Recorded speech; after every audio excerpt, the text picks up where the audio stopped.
think it's fair to say that Kamala Harris's campaign is floundering. She got a bump when she went after a doddering old man that literally just yesterday did not know where he was. Maybe several years ago, if she would have done that, I would have given her a little bit more credit, but not too much. That said, from the optics of it alone, the American public said, "Oh my God, that woman seemed presidential. I like her." And her poll numbers jumped. She even, in some polls, jumped over Elizabeth Warren. And not just that, it also pulled Biden down. Meaning, when she went after Joe Biden in that particular debate, she was able to enrich herself off of, for the most part, Joe Biden's voters. It was a magnificent display of debate prep. And I even gave her kudos for it. And when she was doing it, I was standing there with my wife like, wow, she did an amazing job from the standpoint of debate prep and going after Joe Biden. The problem here is, though, that this was optics. The American public knew nothing about Kamala Harris. Only the optics of what they saw in that debate when she went after Joe Biden. The catch here, though, is optics is somewhat of a fickle thing, especially when you haven't had the chance to allow the perspective of the individual to settle. And when Tulsi Gabbard ate her alive, the public said, wow, we didn't know that stuff. And not just we didn't know that stuff, she couldn't answer for that stuff. For God's sake, she kept a man in prison on death row knowing he was innocent. And when given the opportunity to answer for that, not just to Gabbard, but to the American audience, she said, "I'm proud of my record." There was no response at all to explain her actions. And not just that, saying you're proud of your record. Why? If you can't answer for the atrocious stuff that she threw at you that was factually true, why are you proud of that? Why are you proud of that?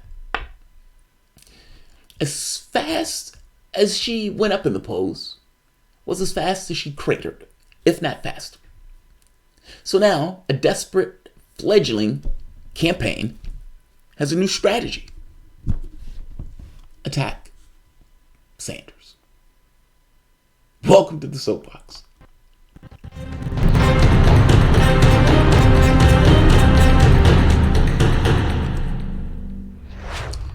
My name is Jamarl Thomas. This is the Progressive Soapbox. You might as well say Soapbox After Dark.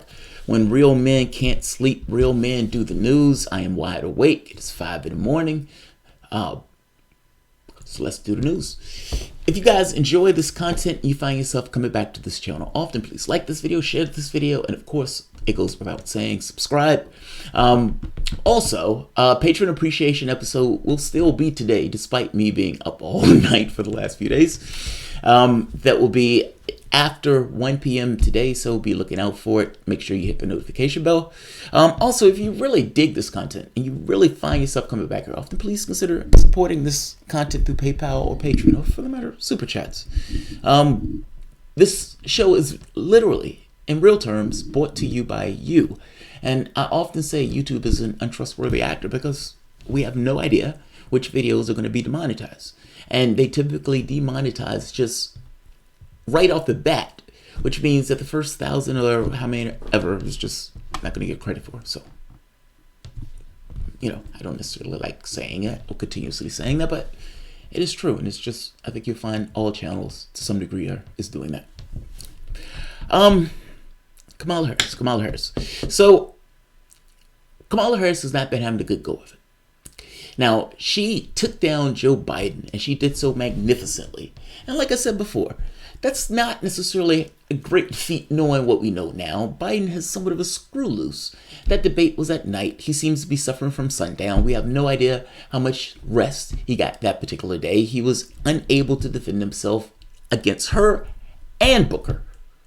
And Booker both. He didn't even know where he was yesterday. So, no, I don't give him credit for that, even though it was an amazing display of debate prep. Somebody told me today, Kamala Harris is going to take down Bernie Sanders. And I kind of made the point to him, Kamala Harris should have taken down Tulsi Gabbard. That's the person she should have taken down, because not taking her down has had real world consequences. The ability to answer for locking up stoners, for truancy violations, and not just that, again, putting a person on death row and keeping them there, putting people in prison so you can pay them 8 cents on the dollar to fight fires or to do labor because your state and your office doesn't necessarily want to hire real workers. I mean, this stuff is problematic at best, especially the death row thing. That's somewhat of an integrity issue. And those are the things you're being hit with. And those were the things you could not answer for.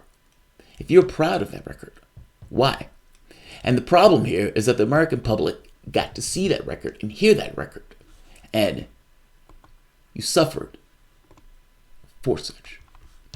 The reality of things is this. This is a sobering reality.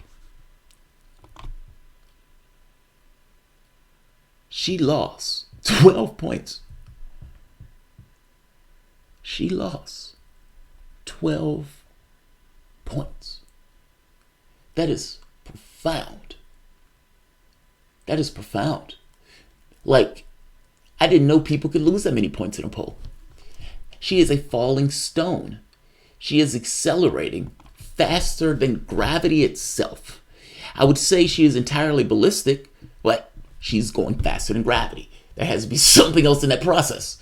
It is a building collapsing while it is on fire, while it is in the midst of being hit by an airplane that is being hit by an asteroid and being enveloped by the sun, falling into a black hole. At the exact same time, Jesus is coming back. My point is, her campaign is not doing well. That's what I'm trying to say. And I'm trying to give an analogy sufficient to get across how bad and how much of a cratering she has just experienced. 12 points. She is literally tied with Buttigieg. Buttigieg wasn't even in contention. And Kamala Harris at one point was in third place. 12 points. So you can understand why that campaign is a little bitter. A little desperate, to say the least. This is brutal. And that's reality. And even if you want to say, okay, man, there's a margin of error, 3 points, oh yeah, 12 points. That's astonishing. That's astonishing. That's embarrassing even. That's embarrassing. Again, but the boost, the little juice, the vitamin B12 shot that she got was for beating up a doddering old man. That is a fickle juice. Plan B. If beating up a doddering old man the first time around worked, what if we hit another old man? Let's attack Sanders. And maybe we can get a little bit more juice like we did once before. It worked once. Maybe it'll work again. The problem here is that Bernie Sanders is not Joe Biden. And when you had the opportunity to deal with somebody who actually could hit back, meaning a board that could hit back, you didn't do so well. Plan B, I strongly suspect, is to create a distance between her and Sanders. And part of that is going to be attacking Medicare for all. And part of that may be bringing up something else that she comes up with in her debate prep. Mark my words, I could be wrong on this. Early on in the week, the communications director boosted a fake news article by the Washington Post. She didn't even attach the article from the Washington Post because when you read the article, you found that the title was bogus. The argument was that Bernie Sanders changed Medicare for all. On its face, Medicare for all is a bill, has several co-sponsors. As such, a legal document cannot be changed unilaterally by one Bernie Sanders. On its face, the title of the story is logically impossible. And yet, there it is. A unicorn. But they weren't even bright enough to know that. And they were so biased that they wanted to write that article. Oh, we want to write this title. We want to hit him. We want to hit him. We want to hit him. The crux of it was that Bernie Sanders was making a deal that had nothing to do entirely with Medicare for All per se. It had to do with union contracts. It was allowing people that had certain benefits under health care to turn those benefits into something else if it was going to clash with Medicare for All. Meaning, if you got a health care plan and the health care benefits were also being offered under Medicare for All, well, you don't need that. And maybe those benefits can be given to you in some other benefit, some other way, cash, or maybe some other ancillary plan. That was the entirety of the article. Notice in that, I didn't say anything about changing Medicare for All. The article was fake news. The communications director either didn't read it or didn't necessarily care, but boosted it, attacking Sanders. Several people told her that it was bogus. It didn't matter. So today, the DNC is having some kind of meeting. And in the context of this meeting, various politicians, the candidates, were giving speeches. I want to show you something. This is Kamala Harris's team when Bernie Sanders is about to give his speech. I want to show. Listen to this for a moment. You can't go wrong. She's smart. She's strong. Senator, you can't go wrong. She's smart. She's strong. With Kamala, you can't go wrong. She's smart. She's strong. Now, it's hard to hear, but the announcer is calling Bernie Sanders to the stage. They're essentially walking out, screaming at the height of their lungs that she's smart and she's strong. If you need to pay people to tell you that, then you're probably not those things. It comes across as a bit overbearing to have to insistently tell somebody that you're smart and strong. In fact, it reeks of a little bit of insecurity. It's like the guy buying the Porsche with a small penis. I guess my point is this. You can't go wrong. She's smart. This is on Sanders. It's a slight. Now, someone wrote a Mediaite article essentially arguing, no, they're not walking out on Sanders. And in fact, not just that. That unruly mob that she bought, it was like maybe 20 people that she bought were essentially disruptful. Was disrupting the meeting throughout at various, she bought 40 people with her. And the reporting is that every time she hit some kind of line or something, they would just kind of, erupt in some kind of applause. Now, a Mediaite article was written saying, no, this video is not what you think this video is. No, you're misunderstanding. It's not what you're seeing. Don't believe your lying eyes. No, that's not what's happening. They're not walking out on Sanders and chanting over him coming to the stage and all this other stuff. Essentially stepping on his entry to give his speech. That's not what they're doing. The article argues that the glass is not half empty, the glass is half full. They're not walking out on Sanders. They're walking out with Kamala Harris. And by saying that they're walking out on Sanders, you're being deceptive. Look, glass empty, glass half full, those are the exact same things.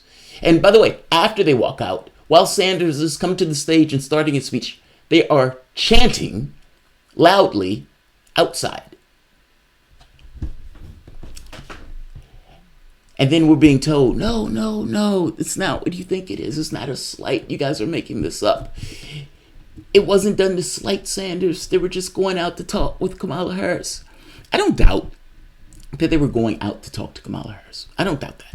I don't even doubt that afterwards they went to meet with Kamala Harris. But if somebody is sitting there and somebody is watching and somebody is reporting on this, what it looks like is when Sanders is coming to the stage, people got up and left. And not leaving quietly, but leaving screaming at the height of their lungs flattery terms for Kamala Harris to swell her ego, I suppose. You look. You decide. You be the choice on this. To me, this looks like a slight. And it looks like this is kind of the new political strategy to hit Sanders. For example, when she was at the meeting the other day with a bunch of plutocrats, she was like, I've had my qualms with Medicare for all. Yes, you can put the money over there. Yeah, I take checks. I've had my qualms with Medicare for all. Mind you, she was one of the co-signers of Medicare for all. But now she has her qualms with Medicare for all. I strongly suspect in the next debate, if they are on the same debate stage, what you're going to see is her attacking Sanders. I strongly suspect that this is the new strategy that Kamala Harris is going with, seeing that she lost her juice from the last one. Also, I want to draw your attention to something else. Biden got 7 points in this poll. Now, the last time CNN did a poll, they just talked to a bunch of elderly people because Biden has the lead among the elderly, and deprioritize bringing in people who are the youth vote because Sanders has a lead within the youth vote. So CNN's polls have been dodgy at best. Nevertheless, Biden gets 7 points. That means that Kamala Harris's points were essentially given back to one Joe Biden. When people saw her taken apart, they essentially said, oh, yeah, guess she's not who we thought she was. And they just went back to Joe Biden. That buzz that she got essentially went up in smoke. I strongly suspect that her plan is to just try it again. Also, there's speculation that this was planned in advance. People have been bragging on this. Remember how I told y'all that the one candidate that was taking the fight to Bernie Sanders and his den of vipers, you could thank Kamala Harris by going to Kamala Harris and donate. Den of vipers? What are you talking about? What are you talking about? What are you talking about? Den of vipers? Den of vipers. And somebody else kind of made the point that Kamala Harris' sister planned this. Now, but again, it depends. What do you mean by plan? Den of vipers. That is so warped. Like, Bernie Sanders comes out and puts out policies to literally transform like various sectors of our system. Transformation, like extraordinary, like in a transformational sense. Something that I and none of you have ever seen before in our time on this planet. He's not attacking them. In fact, I am one of those people that thought he should be throwing more punches, and many of his supporters thought he should be throwing more punches, but for the most part, he's stuck to issues of policy. His supporters are passionate about him, that is true, but his supporters are passionate about policy. It's not him. Look at the polling on it. They care about the policies. It's the things that he's pushing for, that they've always wanted, which is the reason why they're supporting him. Some of the people who are supporting him are poor, many of which, in fact, are in the lower classes, many of which are people of color. I guess my point is this. The Den of Vipers thing strikes me as just weird. Yes, people are supporting him, but those people are supporting him for policy reasons. And many of the people are supporting him because they do want to see those things changed in the outside world because it will benefit them. First time, a situation where a person is literally running with this notion of, we want government to work for the 99% as opposed to the 1%. And they're called Den of Vipers. They're called Trump supporters. I mean, it's extraordinary. And the way these people talk. Look, I'll say this.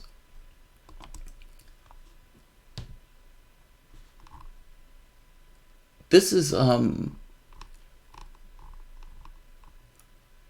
this reeks as desperation.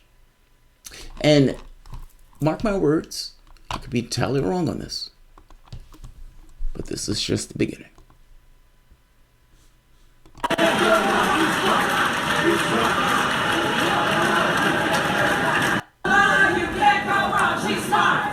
She's strong. Senator She's strong.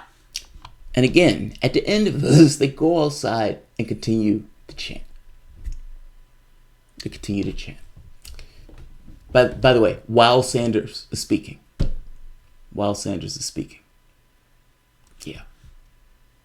Somebody said, keep it classy, Kamala. Mark my words, I could be wrong. I could entirely be wrong.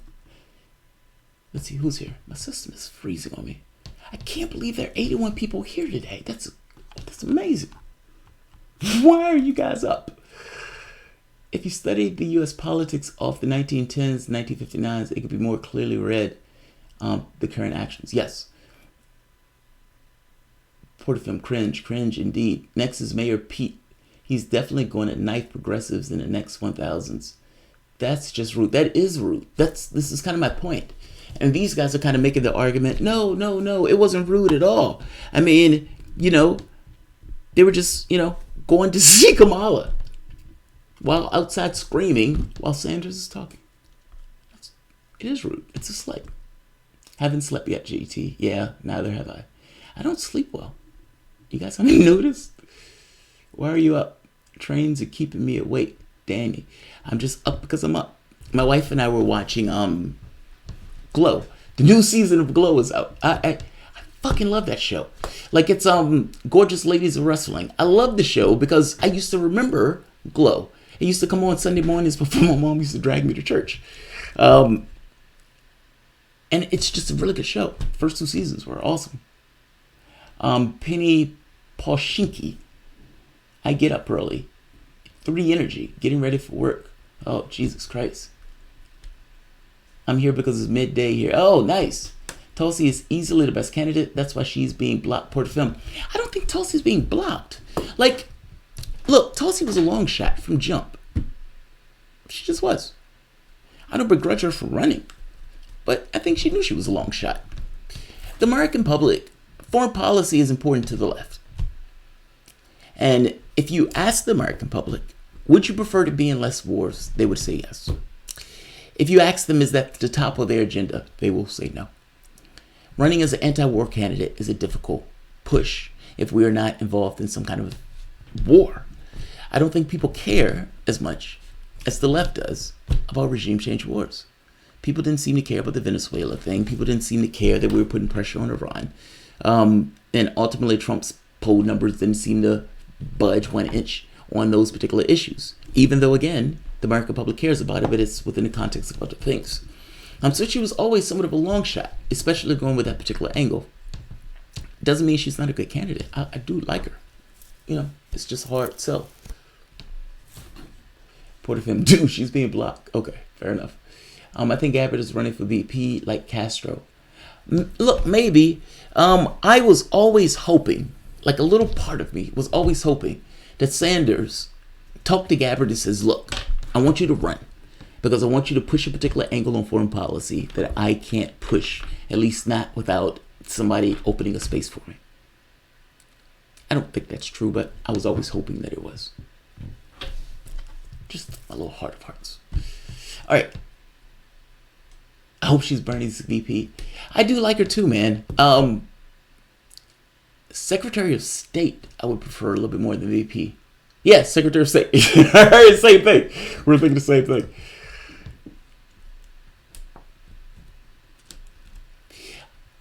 The main Democratic parties are tools for the oligarchs. Yes, that's true. Both parties are.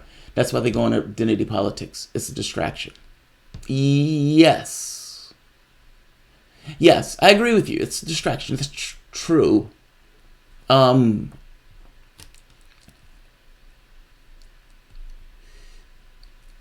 So 2 things are true at once. Yeah, 2 things are true at once. When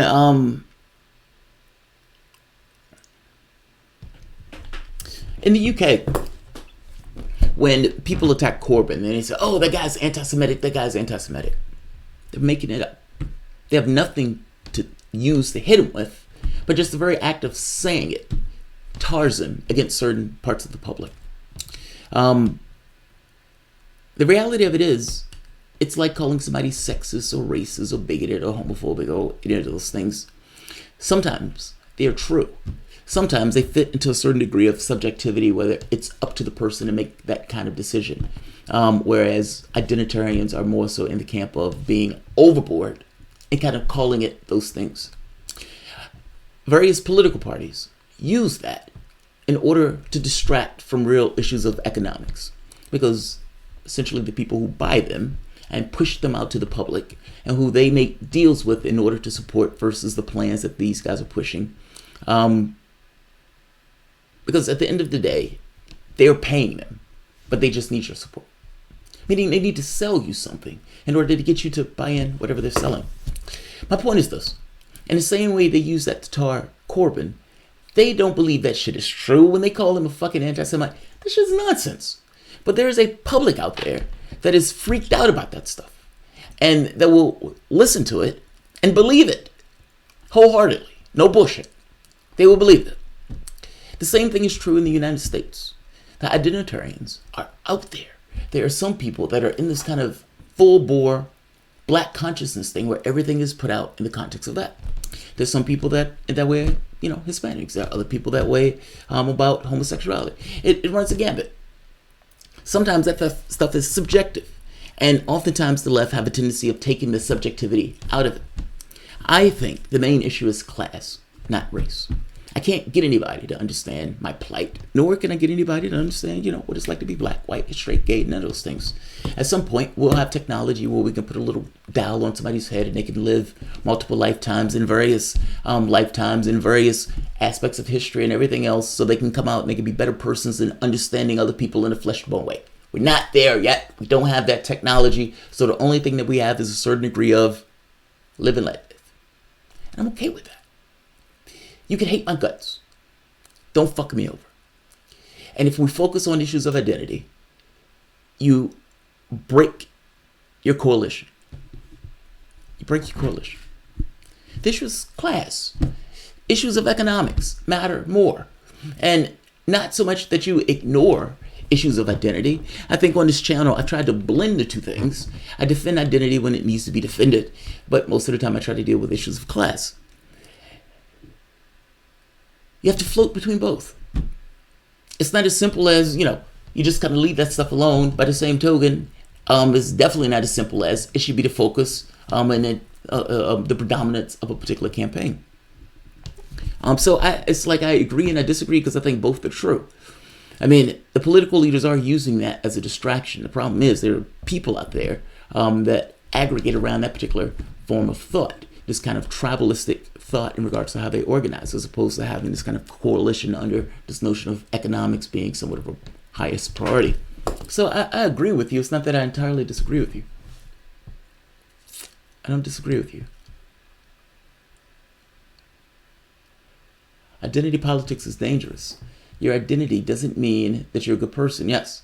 And policies which will help people, Matthew Summers. No, that's true. I don't. Look,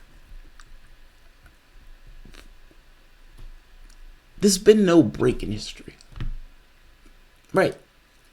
I mean, let's be honest. Let's be fair.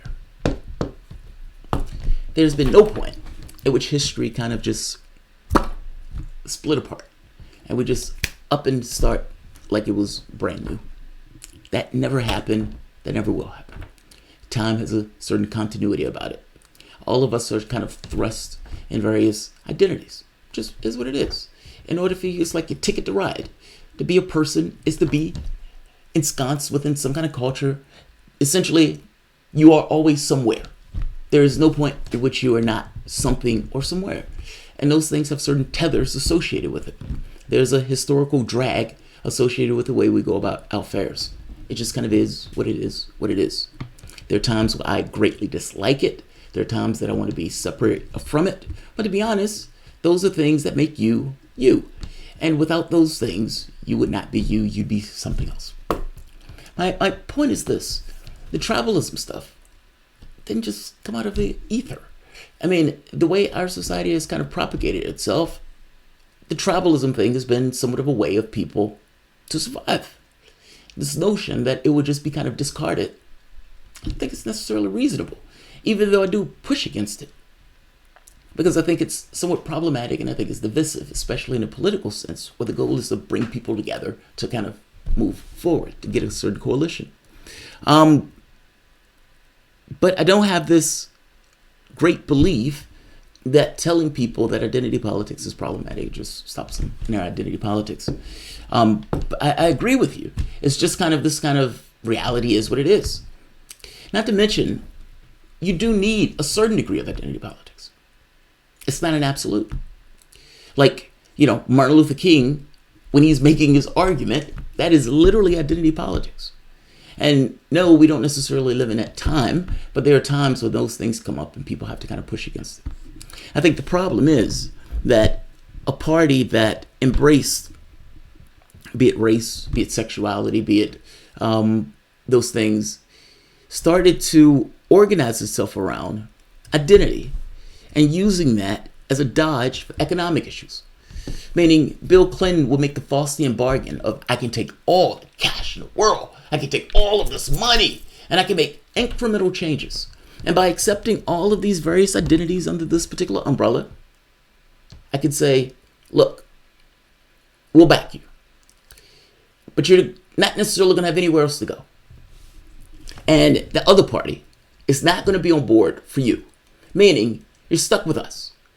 But in being stuck with us, per se, that's a party that started taking huge amounts of cash and essentially severed its ties to the American public. Meaning, at one point, the American public, the poor, the working class, at least had one aspect of the political class that it was attached to. You're not necessarily going to get everything you want, but at the very least, their aspect or the grievances of that particular part of the electorate got some degree of a hearing, meaning a release valve to the horrible aspects of capitalism. That was severed under Bill Clinton. That was gone. He had a president, Democratic president, that started taking more cash, if I'm not mistaken, made more in that year than Bush, and started passing right-wing policies, essentially passing policies that even Bush had trouble getting passed. NAFTA, the destruction of Glass-Steagall. I mean, exploding the prison population. I mean, Bill Clinton and the things that they used to chest thump about Bill Clinton were essentially right-wing things. Right-wing things. But again, in supporting identity, you could look at all of those groups and say you have nowhere else to go. And that other party is going to be antagonistic to the very basis of who you are. At which point you have one party that is entirely antagonistic to all things of a particular class.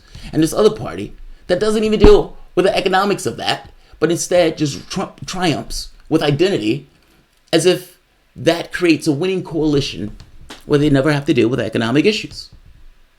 You guys are racist, sexist, bigoted, homophobic. Now vote us. Now vote us. The truth of the matter is economics is the thing that hits a larger swath of people. But that is the very thing that the Democratic Party doesn't touch. And to some degree, that is one of the reasons why they've used identity in these terms. It didn't just become a defensive identity. It became this kind of raising of identity as if it was the end-all, be-all. And after all, I don't, in their minds, I suppose they thought the winning coalition under Obama would essentially be on in perpetuity. So we don't have to talk about issues of economics because these people have nowhere else to go. And we have our winning coalition and we would have a Democrat in the White House in perpetuity forever. That failed fast. That failed fast. This country is 60% white. 60%. This notion that you're going to run with identitarians is a losing strategy. It lost in 2016. And fact of the matter is the country is not where I think they think it is. It's just not. I mean, look, you can call Trump every bad name in the book that you want. The issues that you're calling Trump, it don't necessarily affect that 60% in a flesh-to-bone way that it affects people who are not part of that 60%. Meaning, they're never going to get it of your particular argument, nor is it going to hit them in a flesh-to-bone way. They're going to care more so about, am I going to be able to pay my wages? Or, make better wages? Am I going to get health care? When I get sick without having to pay, going into massive amounts of debt? Will my kid be able to go to school? Will I get Social Security when I get older? Those are the things that those people care about. Am I going to get help taken for this particular sick relative? Am I going to be able to get these particular medications? Am I going to have to get these medications without necessarily sacrificing lunch or dinner? People care about real things. People care about real things. So I agree with you about the identitarian thing. It's a dodge. It is a dodge. Jordan Susselman. Kamala Harris's new campaign strategy. Disambiguation. Mean Girls. From the film. Disambiguation. I love that. I love that. Disambiguation. Julio, Brianna Joy article on identity politics in the Current Affairs magazine was fire. Read that, mates. Yeah, she's cool. She's good. Look, identity needs to be defended, but it's a dodge. It really is a dodge. Economics are the things that matter. And I'll put it to you this way. Just like the gentleman that was killed in New York, that's an issue of class. Even though it gets funneled through this issue of race. He's out there selling cigarettes, loose cigarettes, as if somebody who's selling loose cigarettes is going to get banging buck. Nobody in their right mind wants to be out there selling loose cigarettes if they have to sell loose cigarettes. That's the issue of class. That's the issue of policy.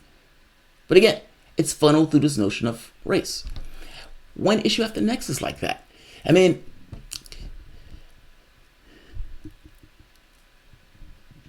yeah, it's aggravating. Economics matter.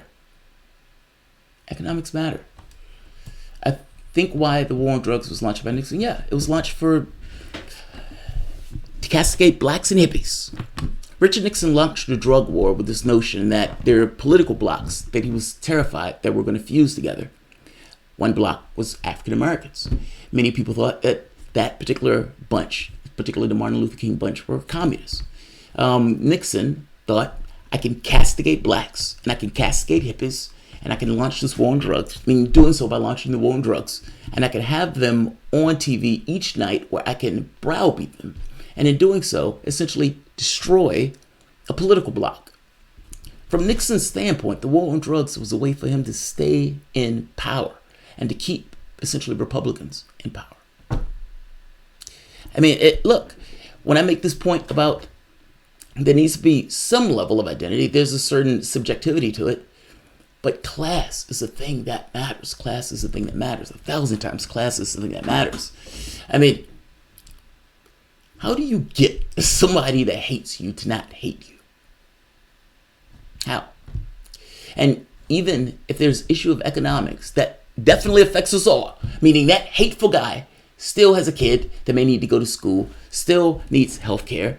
And by the way, in times of economic stress, racism gets worse. People get more hateful. And you always get a demagogue that says, hey, that immigrant right there is the problem. That group over there is the problem. The Democratic Party screwed itself over. It essentially tossed the middle class away for its corporate benefactors. And if you're a corporate party and you need something to talk about, what do you talk about?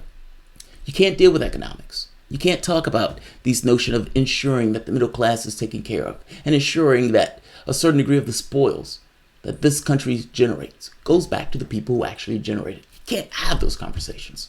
So logically, what is the conversation you have? Those guys are racist and sexist and bigoted. And we're the party of blacks and gays and Hispanics, and we're the party of multiculturalism and diversity, etc. And all of those things are good. But it is also true that while all of those things are good, they are also being used to ignore and to dodge issues of economics. Several things can be true at once. The Republican Party is atrocious, especially on issues of identity issues. And they themselves also use identity as a weapon. You don't think that's what Trump is doing when he's on that hate rally stadium attacking the squad and attacking immigrants? He is literally using identity politics in that sense. It's not just Democrats. Both use it. They just use it in different ways. This was class. This was class. All right. If you think class causes a boss to underpay, you're blind. Well, what causes a boss to underpay is the incentives built into the system itself. Look, you have a company. You own it. Whatever the product is, I don't even care. Add bump up product here, X. You need a worker to do whatever it is to make this work. How do you maximize your profit? You maximize your profit by paying that guy less. You need to pay this guy as little as you can possibly pay that guy in order for you to make more, because ultimately your wages are coming out of his labor. That also goes into trying to find cheaper products and everything else. It's the incentives built into the system. The guy's going to pay himself more because he tells himself, hey, I work harder, I'm the boss, etc., etc. And every incentive in the world is built in for him to do just that. He can tell himself all sorts of things. At the end of the day, the bias is, I want to make more. That guy's going to have to make less. I mean, it's not a class per se that forces the guy to do that. It's the incentives built into our capitalistic structure that does so. So, just saying.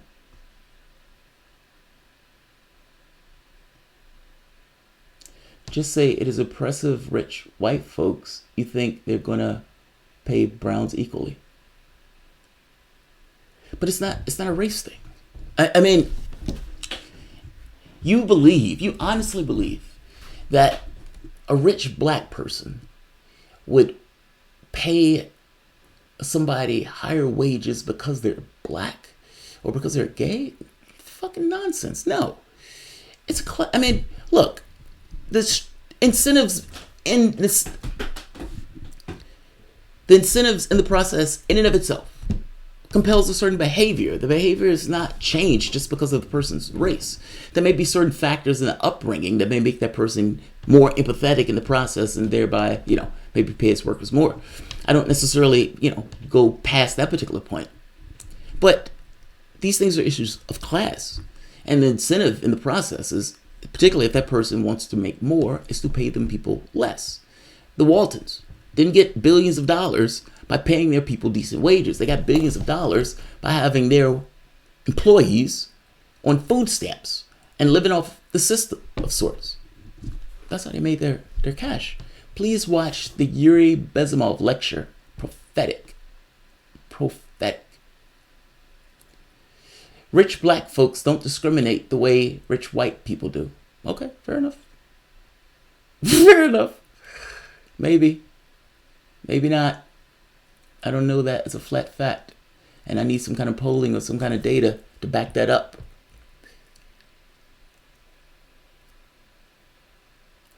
Oh, I love this.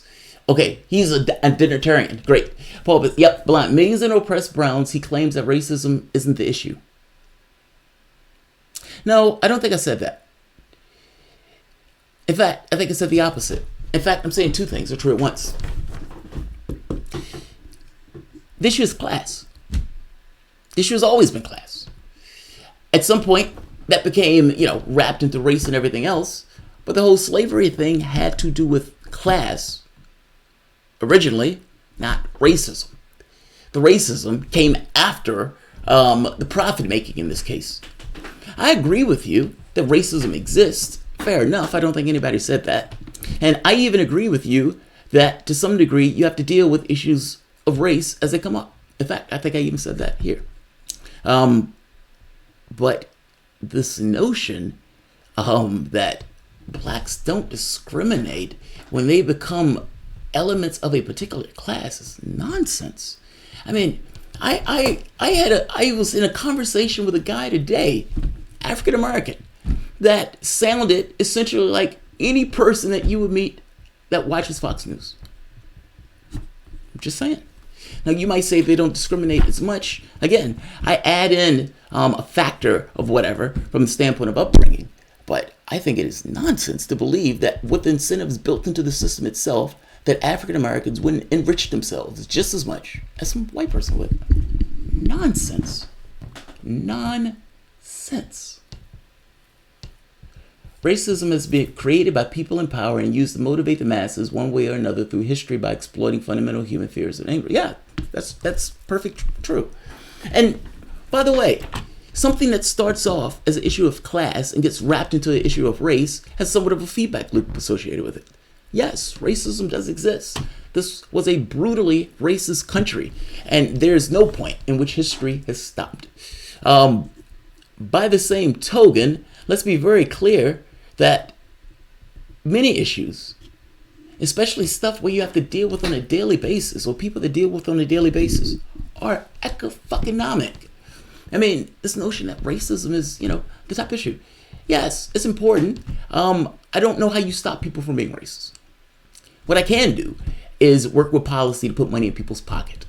And what I would tell you is that racial tensions goes down when economics is brought into policy.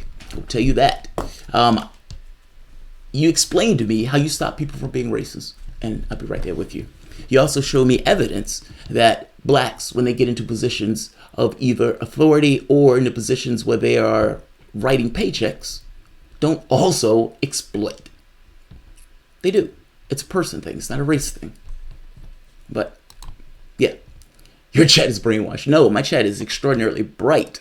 I think the problem is you don't know what you are talking about. Porterfilm, please watch Yuri Bezmov lectures. We'll do. Kamala's new strategy, disambiguation, Mean Girls. Dude, I think what my chat is trying to tell you is that two things are true at once. And I think that's the problem that you're missing. There are people who are identitarians and they think the world is built on race. The world in many respects is built on whatever particular subjective leanings that you have. Racism clearly exists. Look at those fucking hate rallies that Trump is doing. But the issue is class. The issue is class. Look, if you ask various people around the country, what would make your life better? Having this guy be less racist, or policies that will put more money in your pocket for you to be more free? I guarantee you they will say more free any day of the week and twice on Sundays. If you ask them would they like people to be less racist, they would say yes. If you ask them would they like to get rid of discrimination, they will say yes, unequivocally. Do they pay African Americans less? Yes, that is true. Do they have a tendency to pay women less? Yes, that is also true. Both of those things are true. But do African Americans, when they get in positions of authority, are they somehow insulated from fucking over their workers? No, that's nonsense. Nonsense. I don't even know why you think that. You're trying to say that race insulates an individual from being in a position where all the incentives go for that person to maximize their profit. I don't know why you believe that. I can agree with you that upbringing will change that. So don't misunderstand me. If I got a company and I had the ability to pay people a decent wage, I would do so. But that would be upbringing. And there are plenty of African Americans that have a upbringing that is not necessarily, let's say, benefited. There are plenty of African Americans in this country that are poor. There are more poor whites. That is very true because there are more whites in this country. But the levels of poverty in African Americans is like 12-1 between whites and blacks. That's an atrocious level of poverty. Deal with that. You realize there was a reason that Martin Luther King was pushing for this notion of jobs and all this other stuff. I mean, part of the thing that he was trying to do is up wages. Why was he trying to up wages? Because he realized that class was one of the major issues. I mean, I'm not going to belabor this point. I think you're wrong, clearly. Look at Rwanda. The Dutch separated the people into classes based on nose size, head shape, skin tone to create two races of the same people. Yeah, because they wanted to essentially create separation of individuals in the population. The Brits had the exact same policy when they would do segregation in India. Whites did the exact same fucking thing. The question here is why? Slavery was built on this notion of economics. You had a person who you fashioned into a slave in order to get their economic output. This country the economic domination that we have was literally built on the backs of blacks. That is true. The separation in the classes and everything else was done in order to create division within the society. I mean, not to mention, you even had this notion that if a black person ran away, their skin tone would give them away, all this other stuff. It started off as class. You used to have whites literally working in the fields with blacks. The overwhelming majority of whites during that time were dirt poor. The difference between a slave and that white person. But I guarantee you this, despite that white person being dirt poor, they would say my white skin, at the very least in this particular society, made me better. It became race. But it started off as an issue of class. I just make the very basic point that plenty of things in this country start off or look in some degree as race. But many of those things do end up being class. It's not that racism doesn't exist. It's just not everything. It's just not everything. Matthew Summers. As a white person from the UK, I can tell you that a white working class person screwed the same way as non-white people. Racism obviously does exist. We should fight against. Yeah. I mean, for fuck's sake. I don't know why that's such a hard argument. And by the way, you know, Republicans fuck over whites remorselessly. And they do it year after year after year after year. And nobody ever bitches about that. I always think that's weird.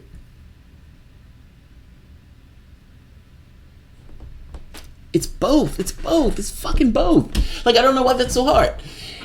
Most things aren't one or the other. I guess the thing that I've been trying to argue in this video is that it's both. Those things get wrapped and intertwined into one another.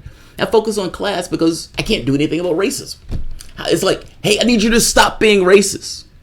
Fuck off. How do you do that? How do you do that? But what I can do is deal with the issues of economics through policy. And in doing so, bring down the tension and the racial tension and drain away the arguments that right-wingers use. I'm saying, these things, you know, I can deal with class. Don't I deal with issues of race? Just saying. All right, I'll end this here. Paul, I gave you a fair hearing, dude. I just disagree with you. Pure jumper. 6 a.m. 6 a.m.? 6:26. Yeah, it's literally. All right. I have another story. I'm wide awake, so I'm fucking wired. All right, guys. Like, share, subscribe. Look, I don't expect everybody to agree with me. I had this awesome argument today. I was at the clinic. I had a clinic visit. I typically don't do shows after a clinic visit because usually I'm drained. I'm tired. But this guy was watching Fox News. It was a black guy. And they were talking about the economy. And Fox News was saying something that was utterly ludicrous. It was like outright just propaganda. And they were rah-rahing Trump on economics and talking about China and the way they were talking, forced technology transfer. It was a certain language that was associated with the way America describes it, with zero context in regards to the overall back and forth between the U.S. and China. I leaned over to him. I said, hey. And he looks over. I said, you realize that the arguments that they are making is entirely one-sided. I said the arguments that they're making is entirely one-sided. And they're not giving you a larger context of what's going on. My computer's freezing. A larger context of what's going on.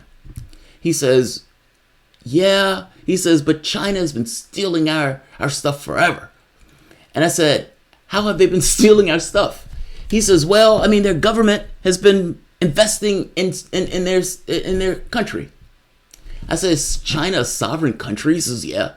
I said, should a sovereign country have the ability to invest in itself? He was like, well, I mean, but they're selling stuff on the market. So what? It's a sovereign country, right? Yeah, but we don't invest. Who's stopping us from investing in our country? It was a weird conversation. And I was like, what issue do you have with China investing into its own country? And what business is it of yours if they do that?